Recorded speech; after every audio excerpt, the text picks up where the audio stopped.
Morning students. आज हम पढ़ेंगे स्ट्रक्चर ऑफ एटम। सबसे पहले एटम के बारे में जान लेते हैं थोड़ा सा।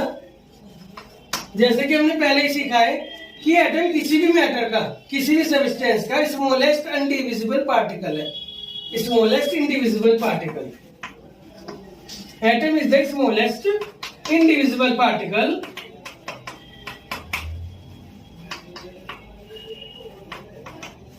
Of every matter of every substance. Atom के बारे में सबसे पहले बात की गई थी डेमोक्रिटस के द्वारा। डेमोक्रिटस एक ग्रीक साइंटिस्ट थे। उन्होंने ग्रीक वर्ड एटमोस यूज किया था इसके लिए, एटमोस। और एटमोस का मीनिंग उन्होंने बताया था स्मॉलेस्ट इंडिविजिबल पार्टिकल। फिर 19th सेंचुरी में 1800 में डाल्टन साइंटिस्ट आए और उन्होंने इसके लिए एटम वर्ड यूज किया। एटमोस से उन्होंने बनाया वर्ड एटम, और उन्होंने उसे स्मॉलेस्ट इंडिविजिबल पार्टिकल कहा, किसी भी मैटर का। उन्होंने क्या बताया था उन्होंने कि मान लिया हम पे कोई मैटर है, मान लिया कोई सब्सटेंस है, ये वुड का कोई हम पे कॉर्क पीस है या एनीथिंग, और हम इसे डिवाइड करते हैं और फिर फर्दर डिवाइड करते हैं और फिर फर्दर डिवाइड करते हैं, और ऐसे में इनफाइनाइट टाइम तक करते जाते हैं। तो एक ऐसी स्टेज आएगी कि जब वो मैटर और आगे डिवाइड नहीं होगा, जब वो स्मॉलेस्ट पार्टिकल हो जाएगा, इंडिविजिबल हो जाएगा, और उसे हम एक टाइप से भी नहीं देख सकते, केवल माइक्रोस्कोप से देख सकते हैं। तो वो स्टेज को उन्होंने एटम नाम दिया और बताया जैसे हमारा घर, हमारी कोई भी बिल्डिंग, आसपास हर चीज ईंट से मिलकर बनी है। कोई भी बिल्डिंग है, हमारा घर है, ऑफिस है, कुछ भी है, उसकी बेसिक यूनिट है ईंट। और जैसे हमारी बॉडी है, प्लांट्स, एनिमल्स, सबकी बॉडी सेल से मिलकर बनी है, हमारी बेसिक यूनिट है सेल। ऐसे किसी भी मैटर की बेसिक यूनिट होती है एटम। तो एटम, और उसके बाद डाल्टन ने इसी पे अपनी एटॉमिक थ्योरी दी 19th सेंचुरी में।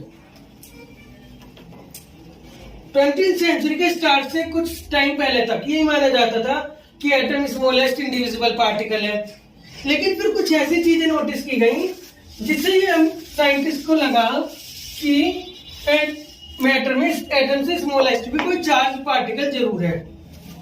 जैसे साइंटिस्ट ने देखा, जैसे हम एक कॉम्ब लेते हैं और उसे अपने ड्राई हेयर्स पे रब करते हैं, ये कॉम्ब है, और इसे हमने अपने ड्राई हेयर्स पे रब करा। एक्सपेरिमेंट सभी करते हैं, हम बच्चे बचपन में सभी बच्चे करते हैं, और उसके पास एक पेपर के पार्टिकल्स लाए तो ये इसकी तरफ अट्रैक्ट होते हैं। ऐसे एक बैलून लिया, अगर हमने उसे अपने हेयर पे रब करा तो वो दीवार पे चिपक जाता है। ऐसे ही अगर हमारे ब्लैंकेट है तो उस पर भी हम कुछ शाइनिंग, एक लाइटिंग से फील करते हैं, या फिर आसमान में लाइटिंग चमकती है। तो इससे साइंटिस्ट ने सोचा कि मैटर में एटम से भी छोटा कुछ है जो एक दूसरे की तरफ अट्रैक्ट हो रहा है। उससे भी छोटा कोई पार्टिकल है जिसके इम्बैलेंस होने पर ये एक दूसरे को अट्रैक्ट कर रहे हैं। अगर मान लिया कॉम्ब रखा है नॉर्मल और एक पेपर के पार्टिकल्स रखे हैं नॉर्मल, तो ये इसे अट्रैक्ट नहीं करेगा। लेकिन जब हम रब करेंगे तो उसके बाद ये इसे अट्रैक्ट करेगा। यानी इसमें किसी पार्टिकल का इम्बैलेंस हुआ है, क्योंकि एटम तो अपनी जगह पे है ही, मैटर तो अपनी जगह पे है, यानी एटम है। लेकिन किसी पार्टिकल का इम्बैलेंस हुआ है, वो पार्टिकल एटम से भी छोटा है, ऐसा साइंटिस्ट ने सोचा। जब ऐसा सोचा तो एक साइंटिस्ट हुए जे.जे. थॉमसन और एक हुए गोल्डस्टीन।